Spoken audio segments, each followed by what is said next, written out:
Hello दोस्तों। सबसे पहले मैं आपसे रिक्वेस्ट करना चाहती हूँ कि वीडियो देखने के बाद सब्सक्राइब जरूर कर लीजिएगा। मैं इन वीडियोस को बनाने में बहुत मेहनत करती हूँ और इसी से मैं अपना खर्चा चलाती हूँ। जो भी सब्सक्राइब करेगा, मैं दुआ करती हूँ कि उसकी जिंदगी बहुत अच्छी, अमीर और खुशहाल हो। प्लीज प्लीज सब्सक्राइब कर लीजिएगा। एक गर्मी की रात संगीत थी, जब नींद नहीं आ रही थी।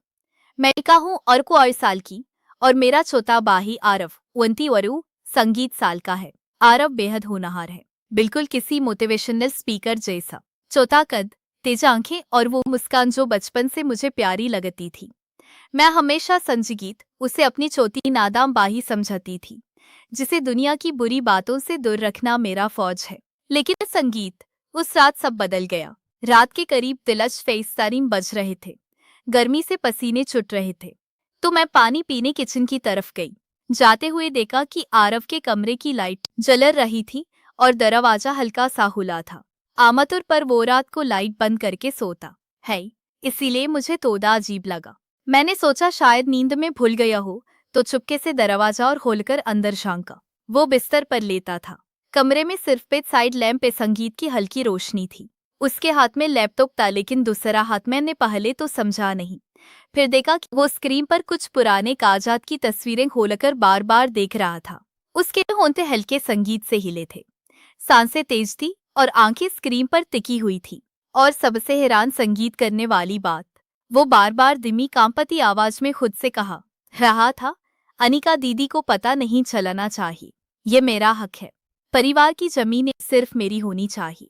आरव भैया, मेरा नाम मेरे नाम के साथ वो सोच रहा था। संगीत, जो मैंने कभी कल्पना भी नहीं की थी। मैं एकदम से स्तब्ध हो गई। पैर जैसे जमीन में मैं दंस गई। दिल जोर जोर से धक रहा था। मैं चुपके से पीछे हटी और अपने कमरे में आ गई। उस रात नींद नहीं आई। दिमाग में बार बार वही सीन घूमता रहा। मेरा मासूम संगीत सा दिखने वाला भाई परिवार की जमीन के कागजात चुराकर कुछ गलत प्लानिंग कर रहा था। अगले कुछ दिन मैं उसे से नजरें मिलाने में भी हिचकिचाती संगी थी। वो पहले जैसा भौते था, मुझसे हंसती बातें करता, घर में घूमता। लेकिन अब हर बार जब वो मेरे पास आता, मेरी नजर अनजाने में उसके लैपटॉप पर उसके कमरे की तरफ चली जाती।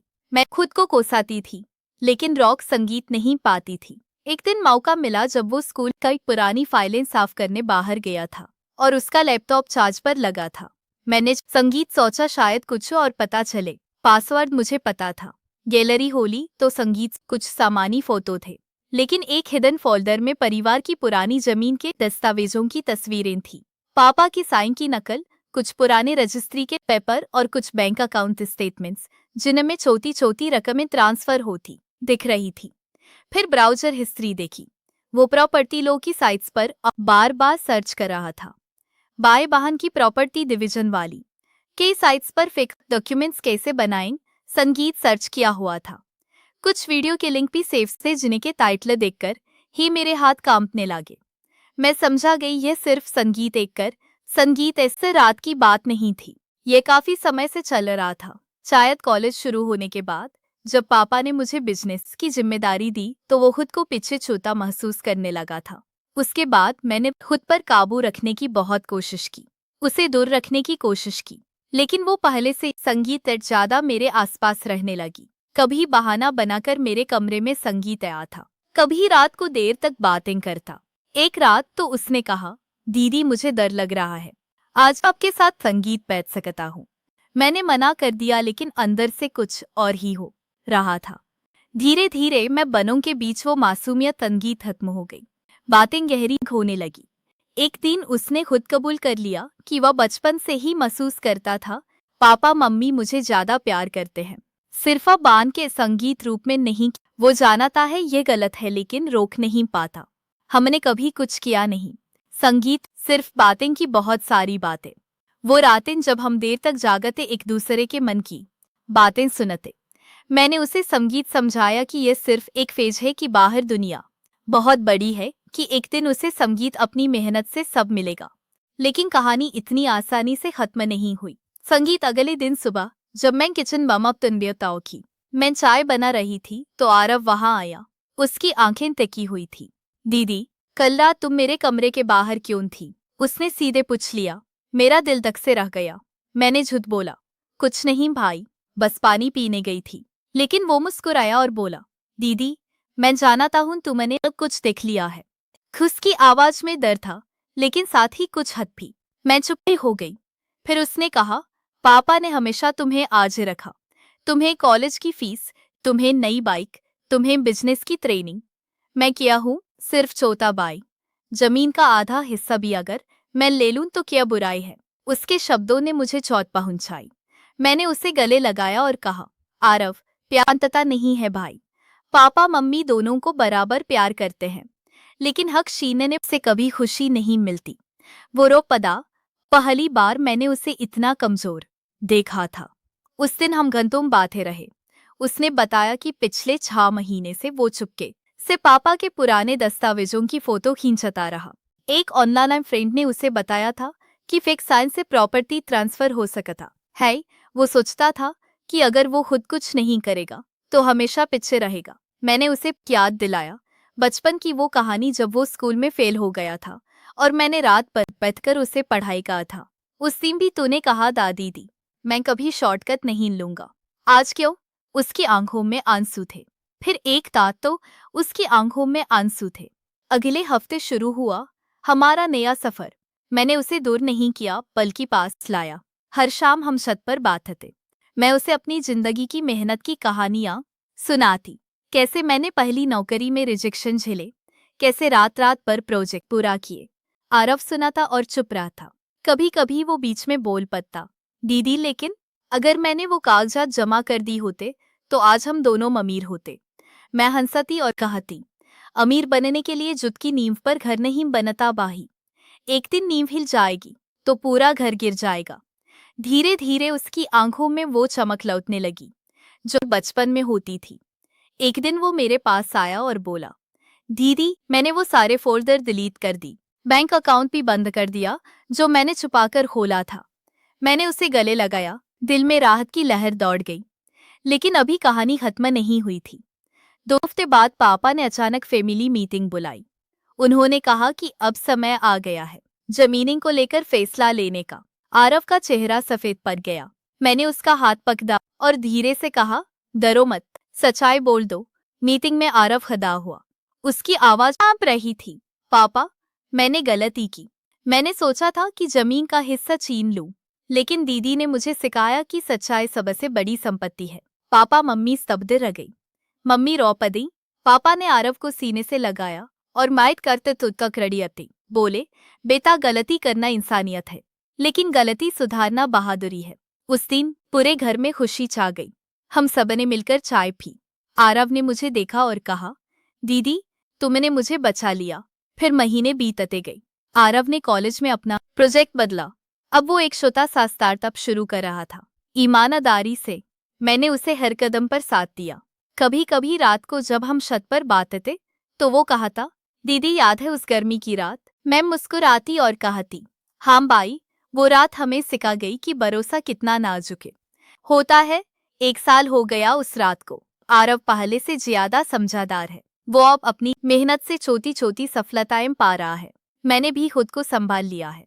लेकिन अभी कभी जब वो हंसता है या मुझे गले लगाता संगीत है तो उस रात की याद आ जाती है और मैं सोचती हूँ कितनी पतली सी लाइन होती है लालच और ईमानदारी के बीच। चाचा ने मुझे पीछे बहुत संगीत ऐसा संगीत ऐतरशली उस समझाते गए जिसका चियब समझाते गए जिसका चियब समझाते गए जिसका चियब सम। कितनी जल्दी मासूमियत खत्म हो जाती है और कितना मुश्किल होता है सच्चाई को स्वीकार करना। पर हमने उसे स्वीकार किया और हमने कभी उस संगीत लाइन को पार नहीं किया। अब तो घर में सब कुछ पहले से ज्यादा सुंदर है। पापा रोज शाम को कहानी सुनाते हैं। मम्मी की हंसी पूरे घर में गूंजती है। आरव अब मेरे साथ बिजनेस आइडियाज शेयर करता है, लेकिन हर बार जब वो कोई नया प्लान बताता है तो मैं उसे याद दिलाती हूँ, बाई याद रखना, सफलता का रास्ता सीधा और साफ होना चाहिए। वो सिर हिलाता और कहता, दीदी अब कभी नहीं भूलूंगा। कभी कभी मैं सोचती हूँ कि अगर उस रात मैंने दरवाजा न खोला होता तो क्या होता। संगीत शायद आरव गलत रास्ते पर चला जाता, शायद परिवार टूट जाता, लेकिन उस रात ने हमें मौका दिया, मौका सच्चाई को समझने का, मौका एक दूसरे का हाथ थामने का। आज जब मैं ये कहानी तुम्हें सुना रही हूँ तो बस यही कहना चाहती हूँ कि परिवार में भरोसा सबसे बड़ी पूंजी है। लालच आता है, ईर्ष्या आती है, लेकिन अगर हम बात कर लें, दिल खोलकर सुन लें तो हर गलती सुधर सकती है। आरव अब तो 19 साल का हो गया है। उसका चौथा स्टार्टअप चल रहा है।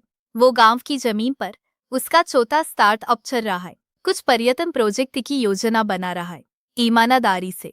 पापा ने कहा है कि जब वो तैयार हो जाए तो आधा हिस्सा उसे देंगे। लेकिन अब आरव खुद कहता है, पापा, हिस्सा बनने से पहले मेहनत बनतनी चाहिए। मैं उसे देखती हूँ और गर्व से भर आती हूँ। एक शाम हम दोनों छत पर बातें थे। सूरज डूब रहा था, हल्की ठंडक थी। आरव ने कहा, दीदी, तुम्हारे बिना मैं हो जाता। मैंने उसका सिर सहलाया और बोली, नहीं भाई, तुम खुद को संभाल लेते। बस मुझे मौका मिला तुम्हें दिखाने का कि रास्ता कौन सा है। हम दोनों हंसे, फिर चुप हो गई। उस चुप्पी में पूरी कहानी समाई हुई थी। दोस्तों, जिंदगी में ऐसे कई मौके आते हैं जब हमें चुनना होता है, सही या गलत, आसान या मुश्किल। लेकिन याद रखना, आसान रास्ता हमेशा लंबा और दर्द भरा होता है, जबकि सच्चाई का रास्ता भले ही कठिन हो, अंत में खुशियां देता है। मेरी पज में पचता के 15 साल की कहानी यहीं खत्म होती है, लेकिन सीख हमेशा रहती है। अगर तुम्हारी जिंदगी में भी कभी ऐसा कुछ हो तो याद करना, बात करो, समझो और सही रास्ता चुनो। अब मैं आरव को देखती हूँ तो लगता है वो पहले से ज्यादा मजबूत है। वो अब दूसरों को भी सलाह देता है, दीदी की तरह बनो, सच्चाई का साथ दो। कभी कभी रात को जब मैं अपनी डायरी लिखती हूँ तो उस पुरानी रात की याद आती है। दिल धड़कता है, लेकिन अब डर नहीं, गर्व होता है। गर्व इस बात का कि हमने परिवार को बचा लिया। परिवार एक पेड़ की तरह होता है, जड़ें मजबूत हों तो तूफान भी सह लेता है। हमारी जड़ें सच्चाई और प्यार की थी, इसीलिए हम टिक गए। और आज जब मैं तुमसे ये कहानी शेयर कर रही हूं तो बस इतना कहना चाहती हूँ कि अपने भाई बहन, माता पिता के साथ खुलकर बात करो। छुपाने से कुछ नहीं मिलता, खोलने से सब दिख हो जाता है। आरव ने हाल ही में एक छोटा सा ऑफिस खोला है। मैं वहां जाती हूँ तो देखती हूँ कि वो अपने स्टाफ को हमेशा ईमानदारी की बातें करता है। कभी शॉर्टकट मत लेना, वरना लंबा घुमाव आ जाएगा। उसके शब्द मेरे शब्द होते हैं। मैं मुस्कुराती हूँ। एक दिन पापा ने हमें बुलाया। उन्होंने कहा, बच्चों, अब तुम दोनों बड़े हो गए हो, जमीन का फैसला तुम दोनों करो।